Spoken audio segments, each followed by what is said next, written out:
Hello guys, स्वागत है आप सभी का शिव ओम क्लासेस के ऑनलाइन प्लेटफॉर्म में। अब हम जो अगला टॉपिक पढ़ने जा रहे हैं वो है चालन विधि द्वारा किसी भी वस्तु को आवेशित करना। चालन विधि द्वारा किसी भी वस्तु को आवेशित करना। हम क्या पढ़ रहे थे, हमारा टॉपिक क्या था? आवेशन, आवेशन की विधियां। इसके अंदर हमने दो विधि पढ़ ली थी, अब ये तीसरी विधि है चालन द्वारा, चार्जिंग बाय कंडक्शन।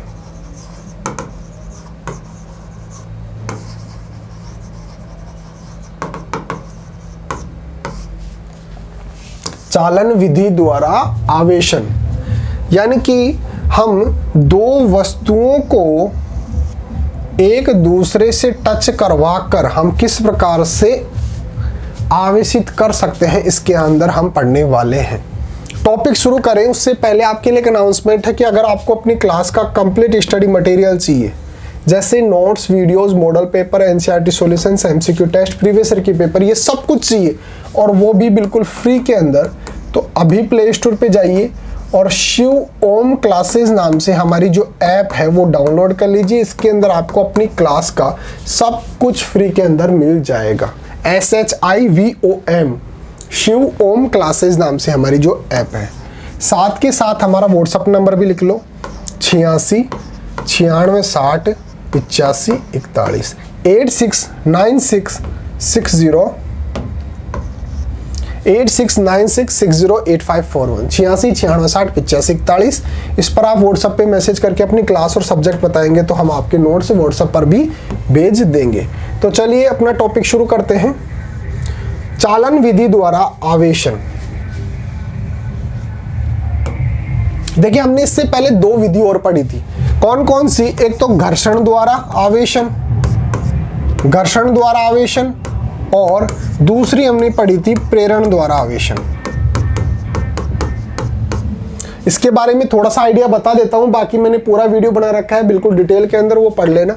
घर्षण के अंदर हम क्या करते हैं, दो वस्तुओं को आपस में रगड़ते हैं, इस प्रकार से आपस में रगड़ते हैं और उस रगड़ने की वजह से ये वस्तुएं जो है आवेशित हो जाती हैं।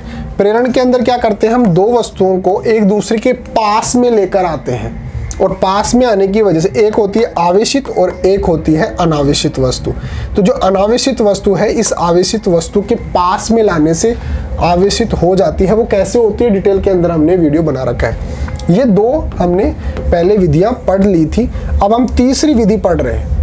प्रेरण के अंदर हमने क्या किया, दो वस्तुओं को पास में लेकर आए, टच नहीं किया, लेकिन यहां पर क्या कर रहे हैं, हम यहां पे वस्तुओं को टच कर रहे हैं। इस प्रकार से यहां पे ये वस्तु क्या हो रही है, टच हो रही है। मान लो कि ये वस्तु है आवेशित, इस पर आवेश है धनात्मक आवेश, ठीक है, और ये वस्तु जो है ये क्या है, अनावेशित वस्तु। तो हम वो विधियां तो पढ़ रहे हैं जिसके अंदर हम अनावेशित वस्तु को आवेशित कर सके। जिस वस्तु पर कोई आवेश उपस्थित नहीं है, अगर हम उस पर भी कोई आवेश ले आए, हम वो विधियां तो पढ़ रहे हैं। तो यहां पर ये धनात्मक आवेशित है, इसको हम क्या करेंगे, एक अनावेशित वस्तु को टच करवाएंगे। टच करवाने की वजह से क्या होगा, ये जो आवेश जो है ये यहां से इसके अंदर ट्रांसफर हो जाता है, स्थानांतरित हो जाता है, स्थानांतरण हो जाता है आवेशों का। तो यहां से धनात्मक आवेश निकलकर इस पर चला जाता है, तो इसका मतलब इस पर भी कौन सा आवेश आ गया, धनात्मक आवेश आ गया। तो ये तो पहले से ही आवेशित थी, अब ये जो अनावेशित जो वस्तु है ये भी क्या हो गई, आवेशित हो गई। तो चालन द्वारा, चालन का मतलब क्या है, चलकर, अगर आवेश चलकर एक वस्तु से, आवेशित वस्तु से अनावेशित वस्तु के अंदर जा रहे हैं, तो इस विधि को बोला जाता है चालन द्वारा आवेशन, चार्जिंग बाय कंडक्शन। तो हमने देखिए नोट्स के अंदर क्या लिखा हुआ है, इसको दोबारा से मैं आपको समझा दूंगा, नोट्स के अंदर पढ़ लीजिए। किसी आवेशित चालक को किसी अनावेशित चालक के संपर्क में लाने पर, यहां पे ध्यान देना कि चालक की बात कर रहे हैं, अगर वो चालक ही नहीं होगा, चालक के अंदर से ही आवेश एक स्थान से दूसरे स्थान पर गति कर सकता है। अगर वो कुचालक है तो उसके अंदर आवेश गति कर ही नहीं सकता। तो यहाँ पर हम चालक की बात कर रहे हैं कि एक आवेशित चालक को अनावेशित चालक के संपर्क में लाया जाता है, एक दूसरे के टच करवाया जाता है, तो दोनों चालकों पर समान प्रकृति का आवेश फैल जाता है।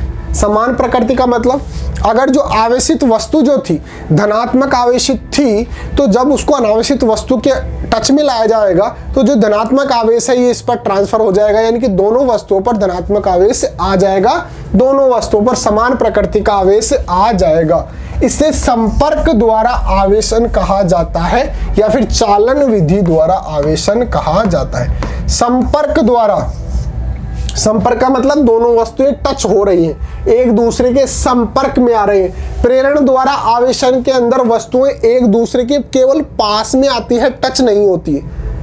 यहाँ पे चालन विधि के अंदर क्या कर रहे हैं, दोनों वस्तुओं को टच कर रहे हैं, दोनों वस्तुओं को एक दूसरे के संपर्क में ला रहे हैं। तो इन दोनों के अंदर कंफ्यूज मत होना, चालन विधि द्वारा आवेशन और जो प्रेरण द्वारा आवेशन है, ये वस्तुएं, ये आवेशन की अलग अलग विधियां हैं। प्रेरण के अंदर हम केवल वस्तु को पास पास में लेकर आते हैं और चालन विधि के अंदर हम एक दूसरे के टच में लाते हैं, एक दूसरे को बिल्कुल जोड़ देते हैं इस प्रकार से। तभी तो, और दोनों वस्तुएं जो है ये चालक होनी चाहिए। अगर कुचालक है तो कुचालक के अंदर काम नहीं करेंगे, चालक है तो ही ये विधि काम करेगी। जैसे इसके अंदर धनात्मक आवेश है और ये भी चालक है, ये क्या है, ये अनावेशित वस्तु है, इस पर किसी भी प्रकार का कोई आवेश उपस्थित नहीं है। तो यहाँ से ये आवेश जो है ये निकल कर चला जाएगा, तो इस पर धनात्मक आवेश था, इस पर भी धनात्मक आवेश आ गया, दोनों वस्तुओं पर समान प्रकृति का आवेश आ गया, यानी कि जो अनावेशित वस्तु थी वो आवेशित हो गई। तो ये था चालन विधि द्वारा आवेशन की विधि। इस प्रकार से हम अनावेश वस्तु को भी चालन विधि द्वारा आवेशित कर सकते हैं। तो बने रहिए शिव ओम क्लासेस के ऑनलाइन प्लेटफॉर्म के साथ। हमारी जो ऐप है शिव ओम क्लासेस वो डाउनलोड कर लेना, उसके अंदर आपको सब कुछ फ्री के अंदर मिल जाएगा। Okay guys, thank you so much.